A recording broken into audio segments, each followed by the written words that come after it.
Continuamos con mitología griega. Apolo. Este fue, tal vez, el más popular de los dioses griegos. Era hijo de Zeus y de Latona. Según la tradición, cuando Latona estaba a punto de dar a luz, debió enfrentarse a la cólera de Hera, quien estaba furiosa por la infidelidad de Zeus. Para impedir el parto de Latona, ordenó que en toda Grecia no se le diera asilo, por lo que Latona erró desde Creta a Samotracia y de Troya hasta los Cárpatos y las Cícladas, sin encontrar en ningún lugar cobijo para que pudiera dar a luz. Finalmente pudo quedarse en la isla de Delos, que Poseidón hizo surgir del mar para que Latona pudiera encontrar un refugio. Allí tuvo que padecer 9 días de fuertes dolores sin poder dar a luz, porque Hera impedía a su hija Ilitia, la protectora de las parturientas, que facilitara el parto. Latona dio a luz primero a Artemisa y después a Apolo. A partir de entonces, Delos, que no había tenido una posición estable en el mar, quedó fijada en el centro de un grupo de islas que tomaron el nombre de Cícladas. Inmediatamente después de su nacimiento, el dios subió al Olimpo, donde lo recibieron con grandes honores y le ofrecieron ambrosía y néctar para hacerlo inmortal. Lo primero que hizo Apolo fue fundar un oráculo para revelar a los hombres las decisiones y deseos de su padre. Con este propósito dejó el Olimpo y tras visitar muchos lugares de Grecia, llegó al boscoso y salvaje Parnaso, cerca de la ciudad de Crisa. Allí trazó los límites de su santuario, que había de ser una de las zonas sagradas más importantes de los griegos.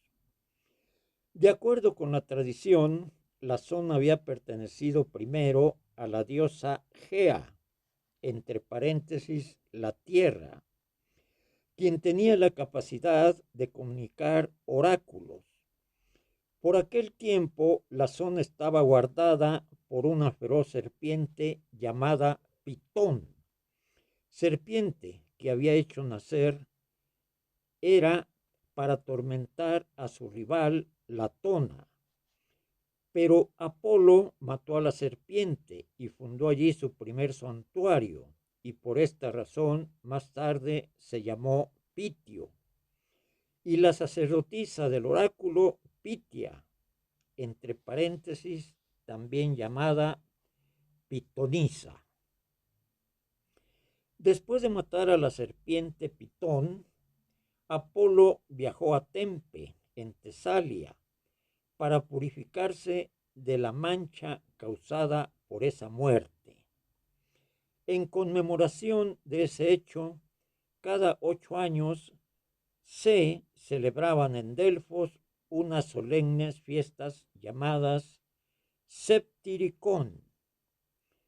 De acuerdo con otra tradición, el oráculo de Delfos, después de pertenecer a Gea, pasó a Temis, quien más tarde lo cedió a su hermana Feba, y ésta a su vez se lo ofreció a Apolo, por lo que desde entonces el dios fue también conocido con el nombre de Febo.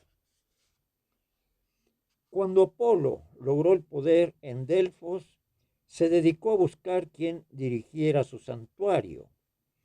En Crisa, Apolo tomó la forma de una estrella y después la de un hermoso joven, y ordenó a los cretenses que fueran a su templo, que realizaran sacrificios en su honor y se hicieran siervos de su santuario y del oráculo.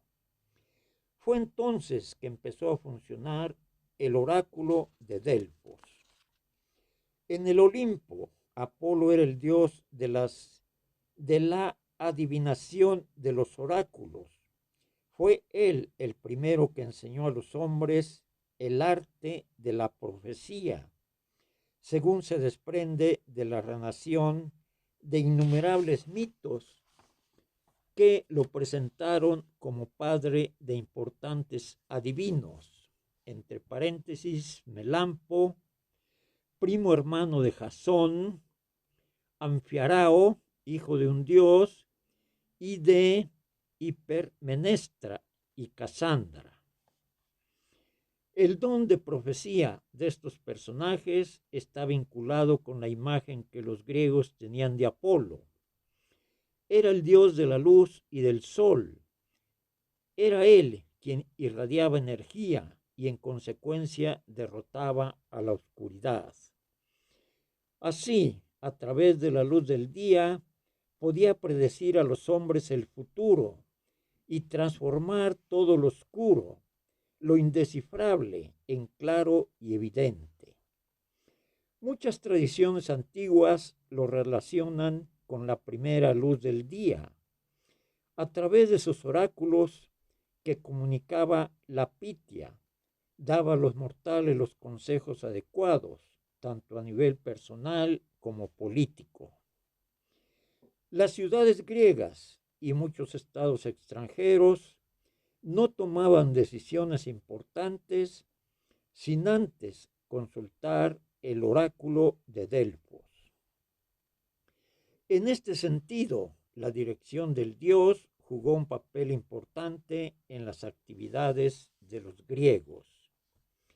Era Apolo quien elegía, mediante el oráculo, el jefe de las colonias y quien vigilaba la construcción de los edificios de la nueva ciudad. Según la tradición, cada año Apolo dejaba la isla sagrada y su oráculo para visitar el país de los hiperbóreos. En este mítico paraje septentrional siempre brillaba el sol y nunca había noche. Durante la ausencia de Apolo de Delfos, Dionisio se encargaba de mantener y atender el oráculo hasta la primavera, estación en la que Apolo regresaba a Grecia, trayendo consigo el sol y la luz. La muchedumbre lo recibía con honores y él avanzaba coronado de laureles en su cuadriga tirada por 4 hermosos caballos blancos.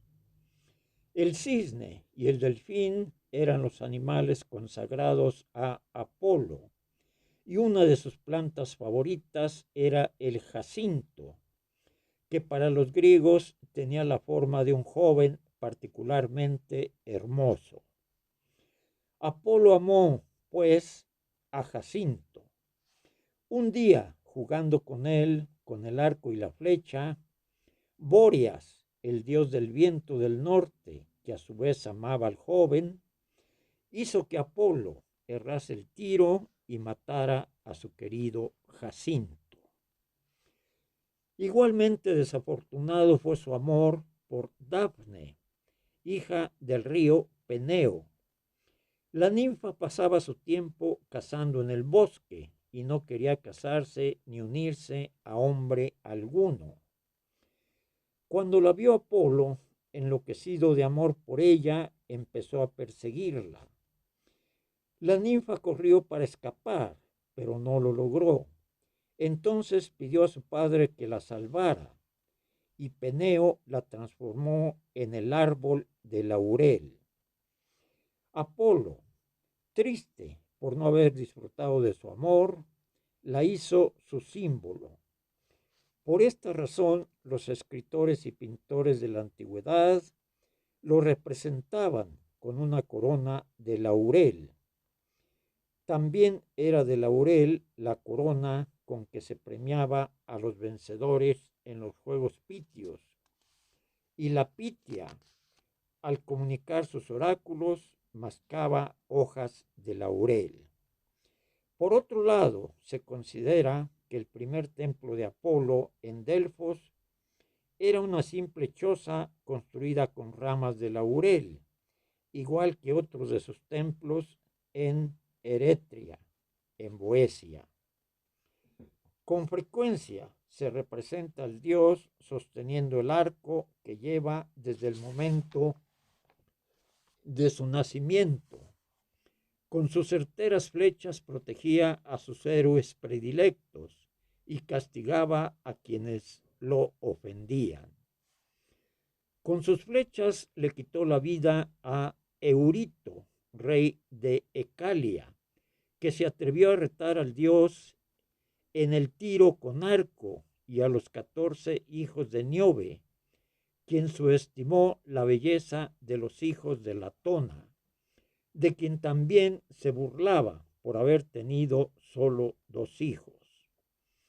Este episodio parece corresponder con una peste que devastó la ciudad de Tebas y mató a todos los hijos de Niobe.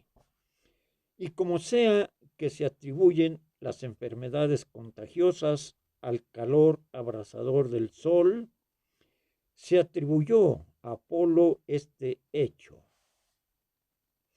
En la guerra de Troya, sus flechas hirieron a Patroclo, porque entonces el dios estaba del lado de los troyanos, pues él mismo, junto con Poseidón, habían levantado las murallas de la ciudad. Los griegos sufrieron varias veces las consecuencias de su cólera, y héroes de primer orden, como Aquiles, cayeron muertos por él. Es así como en la conciencia de los antiguos griegos, las muertes súbitas se atribuían a las flechas del dios, quien además se consideraba jefe de las Moiras y por lo mismo dueño de los destinos de los hombres.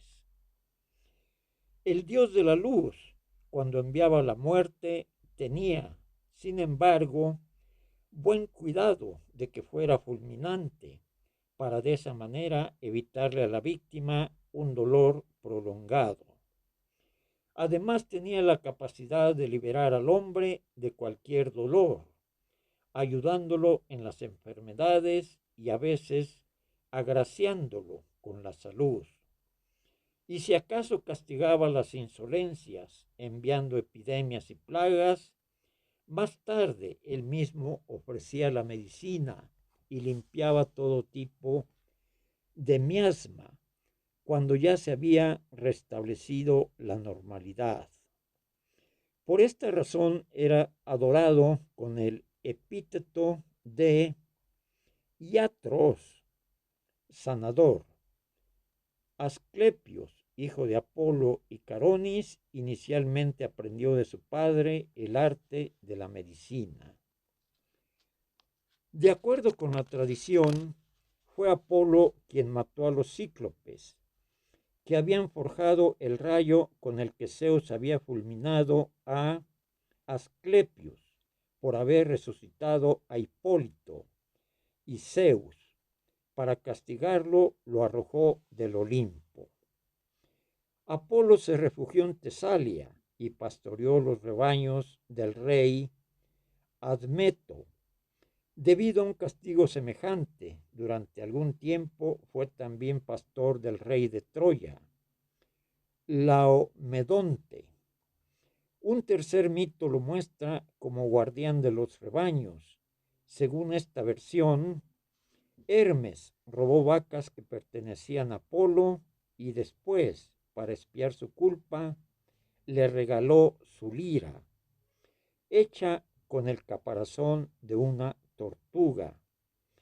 Por ese motivo, el dios bucólico se volvió dios de la música y nunca dejó de tocar la lira de Armonía, esposa de Cadmo, de Hebe, de Afrodita y de las musas. Su primera lira la usó para vencer al dios Pan y al silenio Marcias, en una competencia de música. Le regaló después a Orfeo, también hijo suyo, engendrado con la musa Calíope, el canto del Himeneo, que entonaban las mujeres en las nupcias. Himeneo era un hermoso joven, amante del dios o hijo suyo, al parecer engendrado con Calíope. Con otra musa, Talía, tuvo a los coribantes, que eran mejores que cualquiera en el arte de la danza. No obstante, eran las 9 musas las que seducían y encantaban con sus danzas cuando el dios tocaba su lira. Con las musas, sus sempiternas acompañantes, Apolo era el protector de la poesía y de todas las artes, y dotaba a los mortales de inspiración e imaginación creativa.